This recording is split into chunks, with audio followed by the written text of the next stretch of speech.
Norges Bank tampaknya punya strategi yang agak berbeda dibanding investor institusi asing lainnya. Meski pasar saham Indonesia tertekan, terutama di kuartal pertama 2025, Bank Sentral Norwegia itu tampaknya lebih memilih bersikap pasif. Ini terlihat dari data Bloomberg perihal kepemilikan investor asing di saham-saham konstituen IDX 30. Data kepemilikan Norges Bank terakhir kali tercatat pada 31 Desember 2024. Ini artinya, hingga 12 Maret 2025 Norges Bank sama sekali tidak menambah atau mengurangi kepemilikannya. Padahal, di kuartal pertama 2025 mayoritas saham di Bursa Efek Indonesia mengalami koreksi harga. Dus, rata-rata biaya perolehan sebagian saham sudah di atas harga pasar. Ambil contoh kos basis Norges Bank atas saham BBCA ada di Rp9.241 per saham. Sementara harga pasar terkini sudah di Rp8.500. Terlepas dari pilihan strategi investasi tersebut, Norges Bank menempatkan dananya di saham dari berbagai sektor.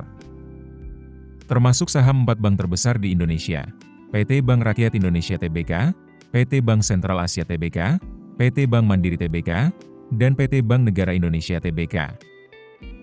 Saham bank digital seperti PT Bank Jago Tbk tak luput dari dekapan Norges Bank.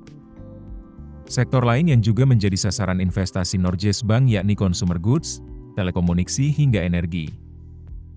Total kepemilikan saham Norges Bank di sektor consumer goods antara lain PT Indofood CBP Sukses Makmur Tbk dengan kepemilikan saham sebesar 116,42 juta dan PT Unilever Indonesia Tbk sebesar 70,18 juta saham.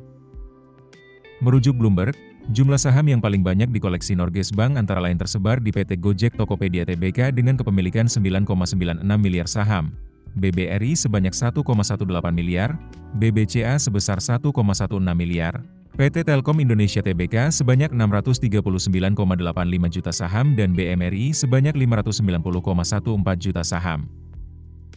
Khusus, di Gotoh, akumulasi terbesar yang dilakukan Norges Bank tercatat di tanggal data 31 Desember 2024, yaitu sebanyak 9,90 miliar saham, dengan kos basis Rp69,96 per saham.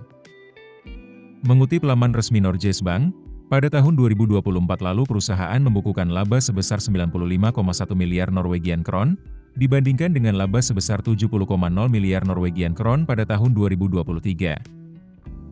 Dari jumlah tersebut, sebanyak 30,1 miliar Norwegian Kron akan ditransfer ke pemerintah sebagai dividen. Manajemen Norges Bank dalam keterangan resminya menyebutkan, baik investasi ekuitas maupun pendapatan tetap menunjukkan laba positif pada tahun 2024 dan berkontribusi terhadap laba masing-masing sebesar 39,7 miliar Norwegian Kron dan 9,1 miliar Norwegian Kron.